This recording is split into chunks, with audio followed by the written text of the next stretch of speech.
أعوذ بالله من الشيطان الرجيم بسم الله الرحمن الرحيم مالك الخلائق أجمعين فاطر السماوات والأرض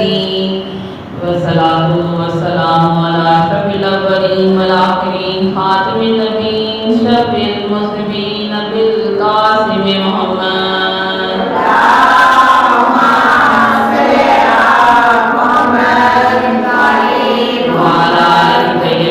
الطاهرين المعصومين المظلومين ولعنة الله على دائم أجمعين إلى قيام يوم الدين أما بعد فقد قال الله تعالى في كتابه المبين وقوله الحق صلوات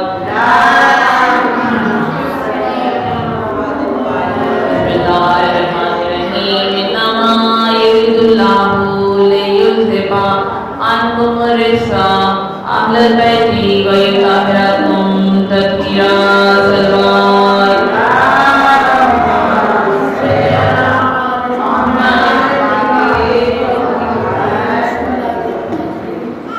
جب فرشتہ بچھایا کرتی ہے نا تو خاتون جنت جو ہے سب سے پہلے اس فرشتہ پہ آتی ہے اور جب فرشتہ پہ جناب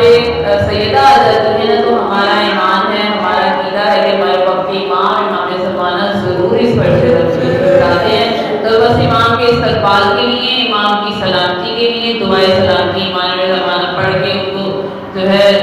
کے لیے دعا کریں اللہم صلی علیک الحجت ابن الحسن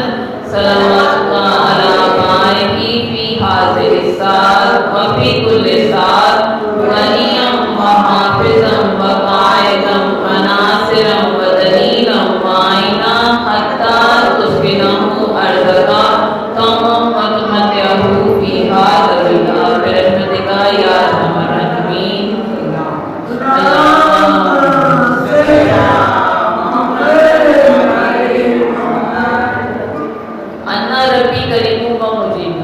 میرا رب ہے قریبی ہے اور دعا قبول کرنے والا بھی ہے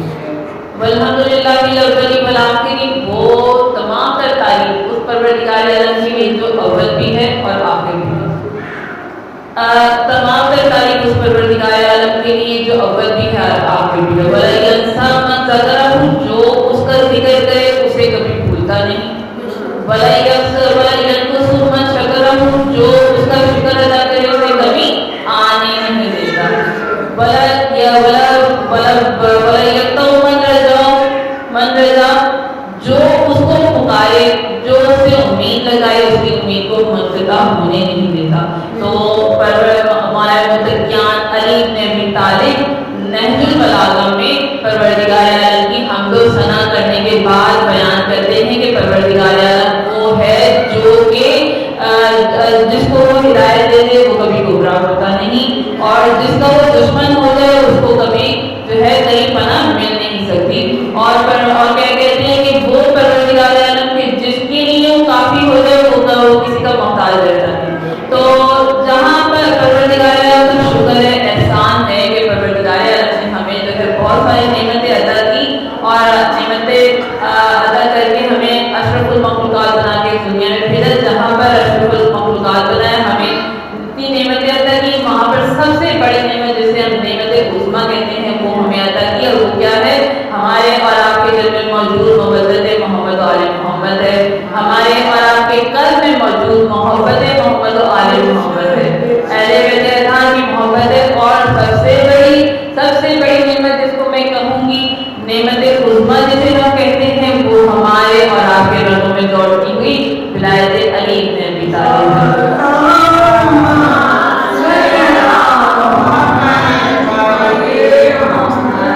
ہمیشہ میں اپنی مجلس کا آغاز جب بھی میں کرتی ہوں اور جناب سیدہ کا ذکر ضرور کرتی ہوں اور کیونکہ پہلی مجلس ہے آئندہ جو ہے 5 مجلسوں کا جو ہے آج سے آغاز ہے تو ہمارے گھر جناب سیدہ تشریف لائیں جب فرشتہ بھیجا جاتا ہے نا جس دن سے بھیجا جاتا ہے نا تو بس ایک عجیب سی دل منقلب ہونا شروع ہو جاتا ہے کہ بیوی ہمارے گھر آئی بہت بڑی عظیم ہستی اتنی اعلیٰ درجے کا مظاہرہ کرتی ہیں کہ ایسے آتی ہیں اپنے مومنوں کے گھروں میں نجاستوں کو دور کرتی ہیں ان کا آنا ہمارے لیے باعث رحمت ہوتا ہے کیونکہ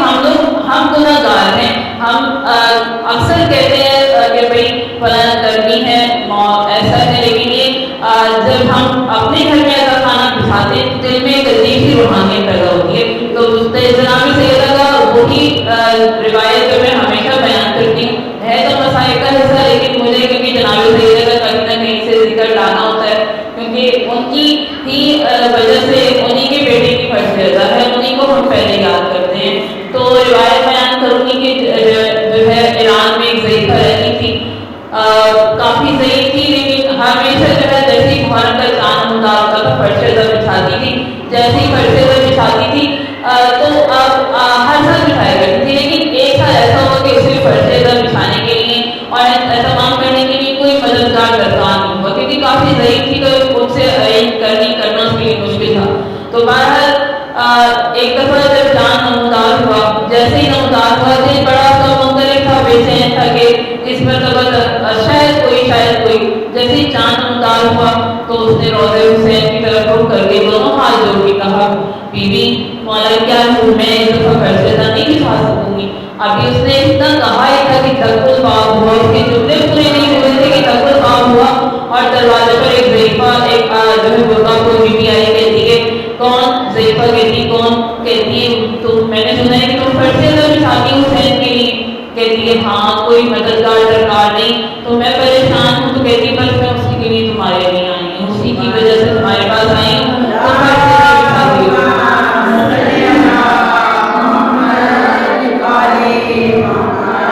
جب وہ جیسے ہی اس نے یہ کہا اس کا دل مطمئن ہوا۔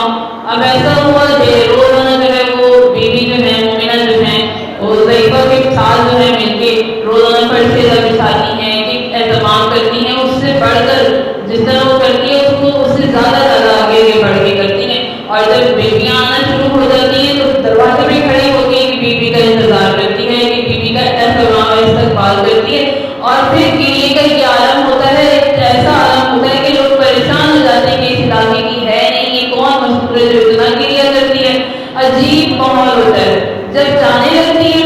جانے لگتی ہیں بیویاں تو ایک ایک بیوی کا ہاتھ پکڑ کے کہتی ہے بیوی تیرا شکریہ تو اس پر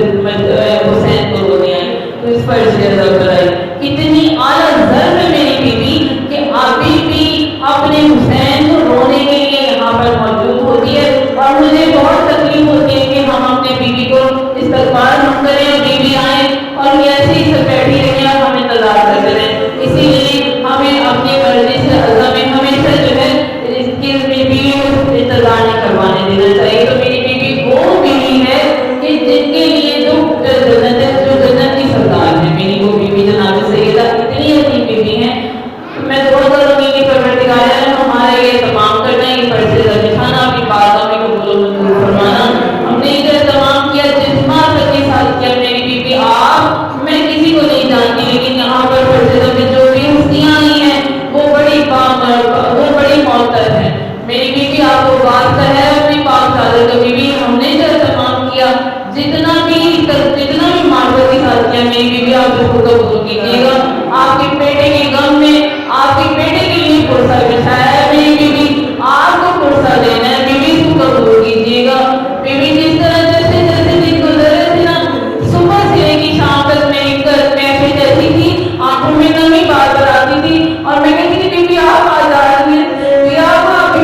ہدایت سنتے ہیں اور اس بات کا اعلان کرتے ہیں جو کہ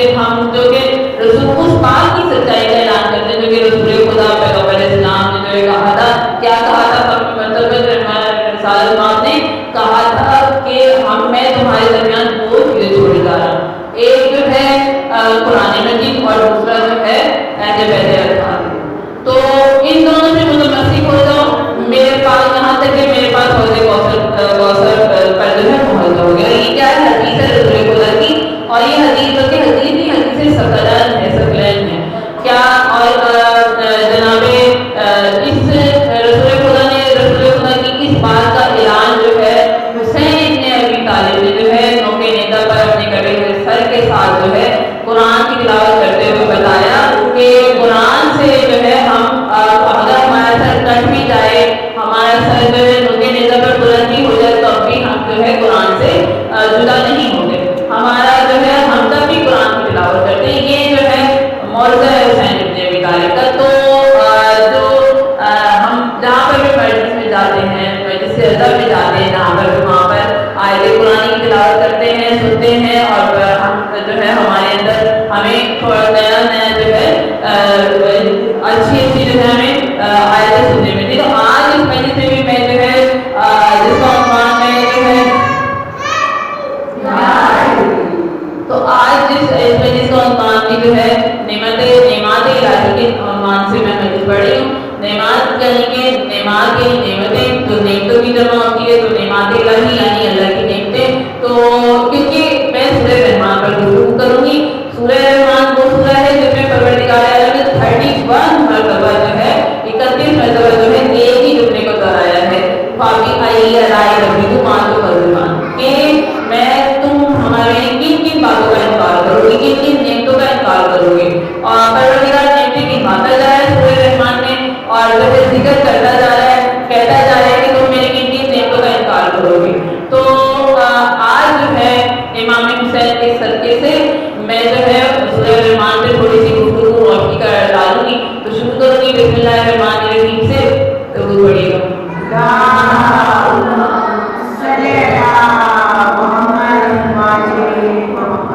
بسم اللہ الرحمن الرحیم یعنی کیا مطلب ہے, اس کا ترجمہ سب کو پتہ ہے, لیکن یہ بسم اللہ کی جو وے ہے آپ کو سب پہنچ ہی گئے ہیں ویسے تو, لیکن میں اپنی بات جو ہے آغاز کروں گی کیونکہ بسم اللہ سے آغاز ہوتا ہے ہر چیز کا. تو بسم اللہ کی نیچے جو وے ہے, بسم اللہ کی جو وے ہے, اس میں جو حرف ہے اس کا معنی عربی میں ہوتا ہے, اس کو کہتے ہیں ابتدا کرنا, اسٹارٹنگ, شروع کرنا. ٹھیک ہے, شروع کرنا. تو ترجمہ کیا بنا ہے اس طرح کہ پروردگار عالم کا شروع ہم ابتدا کرتے ہیں, شروع کرتے ہیں اللہ کے نام سے جو رحمان ہے, جو رحیم. تو اگر آپ دیکھیے, اگر ہم بے کا نقطہ جو ہے ہٹا دیں, ہر بے سے نقطہ ہٹا دیا جائے تو پڑھنے کے لیے کچھ رہتا ہی نہیں ہے, ہر بے کی ویلیو ختم ہو جاتی ہے. تو جب ہر بے کی ویلیو ختم ہو گئی تو کوئی جملہ ہی نہیں بنتا, کوئی لفظ ہی نہیں رہتا. تو کیا بنا, کیا ترجمہ ہوا, کوئی ترجمہ نہیں ہوا, بس کیا ہوا, اللہ رحمان رحیم, ایک جو لفظ بن گئے, جملہ ختم ہو گیا. تو جب ہم بے کو ہٹا دیا کرتے ہیں, ہٹا دیتے ہیں, تو ترجمہ ختم ہو جاتا ہے. جب بے کا نقطہ تھا تو کیا بنا تھا, بسم اللہ الرحمن الرحیم, شروع کرتی ہوں اللہ کے نام سے جو رحمان الرحیم ہے. تو اب نقطہ ہٹا دیا تو سینٹینس ختم ہو گیا, جملہ ختم ہو گیا. اس ایک نقطے کی کیا کتنی قیمت ہے, کیا قیمت ہے, اس حوالے سے اگر میں بیان کروں تو کتاب روایت ہے, اور روایت ہے ابھی ابن عباس کی, جو بیان کرتے ہیں, اور بہت جو ہے اچھے, بہت زبردست اسلام کی سب سے پہلے مفسر قرآن ہے. تو بیان کرتے کہتے کہ ایک مرتبہ میں مولا علی ابن ابی طالب کے پاس گیا, اور میں نے کہا مولا آج میں آپ سے تفسیر قرآن سننا چاہتا ہوں, غور سے سنیے گا, آج میں آپ سے جو ہے تفسیر قرآن سننا چاہتا ہوں. مولا کہتے ہیں ٹھیک ہے, آؤ شروع کرتے ہیں بسم اللہ الرحمن الرحیم سے. بسم اللہ الرحمن الرحیم جیسے شروع کی, مغرب کا ٹائم تھا, ساری رات گزر گئی, جو ہے تفسیر کرتے رہے. اب اذان کی آواز آئی, مؤذن نے اذان دی, مولا متقیان جو ہے کھڑے ہو گئے, کہنے لگے کہ اذان کا ٹائم ہو گیا, نماز پڑھنے جا رہے ہوں. جیسے ہی مولا کھڑے ہوئے نماز کے لیے, تو ابھی ابن ابی طالب وہ ابن عباس کہتے ہیں مولا کائنات سے, مولا ابھی بھی جو ہے جلدی کرنے نہیں پاس, مولا ابھی بھی جو ہے